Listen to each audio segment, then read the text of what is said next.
સર્વેને મારા જય શ્રી કૃષ્ણ. આપ સર્વેનું મારી યુટ્યુબ ચેનલમાં હાર્દિક સ્વાગત છે. આજે આપણે શ્રી જલારામ બાપાના 3 ગુરુવારના વ્રતના પરચા સાંભળીએ. તો વિડીયોને અંત સુધી જરૂરથી જોજો.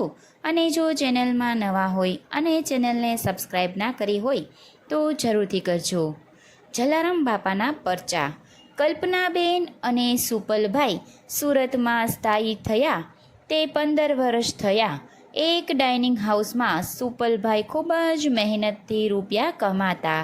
સુપલભાઈનું સ્વાસ્થ્ય પહેલેથી જ સારું, પરંતુ બચપનથી જ હૃદયનો એક વાલ નબળો હતો. એક સહકારી બેંકમાં ખૂબ જ મહેનતથી સુપલભાઈએ રૂપિયા 2 લાખની ફિક્સ ડિપોઝિટ કરાવેલી હતી. એક દિવસ મિલ પરથી ઘરે પરત ફરતી વખતે અચાનક જ છાતીમાં દુખાવો ઉપડતા નજીકના ડૉક્ટર પાસે ગયા. બીજા દિવસે નજીકની મોટી હોસ્પિટલમાં દાખલ થવા જણાવી અને જરૂરી દવા આપી અને ઘરે આવ્યા. કલ્પનાબેનનો જીવ ખૂબ જ દયાળુ. મનમાં શ્રી જલારામ બાપાનું નામ લઈ સંકલ્પ કર્યો કે સુપલભાઈ સાજા થાય તે માટે શ્રી જલારામ બાપાનું વ્રત કરશે અને ઉજવણામાં 7 વ્યક્તિઓને વ્રત વિશે જણાવશે. બીજે દિવસે સવારે કલ્પનાબેન દુઃખી હૃદયે બેંકમાંથી રૂપિયા 2 લાખ બચત ઉપાડી લાવ્યા. ડૉક્ટરને બતાવવા ગયા.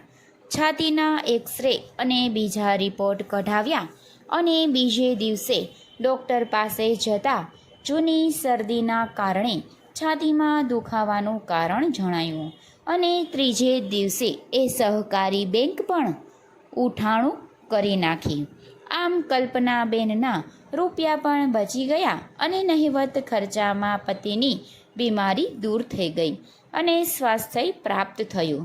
કલ્પનાબેનના ભાભી જ્યારે અમદાવાદ જલારામ બાપાનું વ્રત શરૂ કર્યું અને બોર્ડમાં તેમના દીકરાને સારા ટકાણે ઉત્તીર્ણ થયા.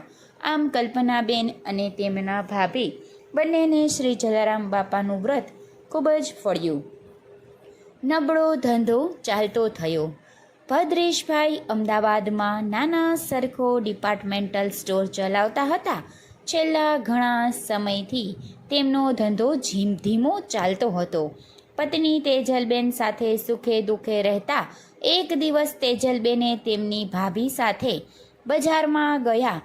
ત્યાં તેની ભાભીની બેન પાસેથી શ્રી જલારામ બાપાના વ્રતની જાણકારી મળી. તેમણે પણ મનોમન શ્રી જલારામ બાપાનું સ્મરણ કરી વ્રત કરવા સંકલ્પ કર્યો.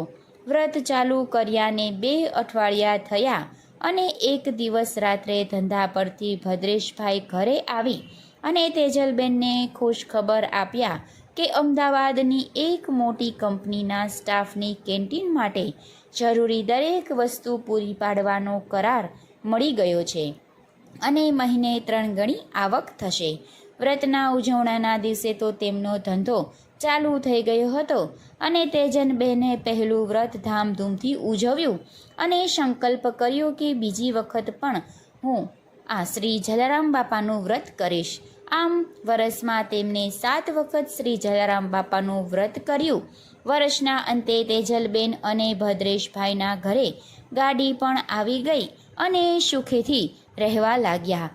શ્રી જલારામ બાપાના વ્રતનો મહિમા અપરંપાર છે. બોલો શ્રી જલારામ બાપાની જય. વીરબાઈ માતની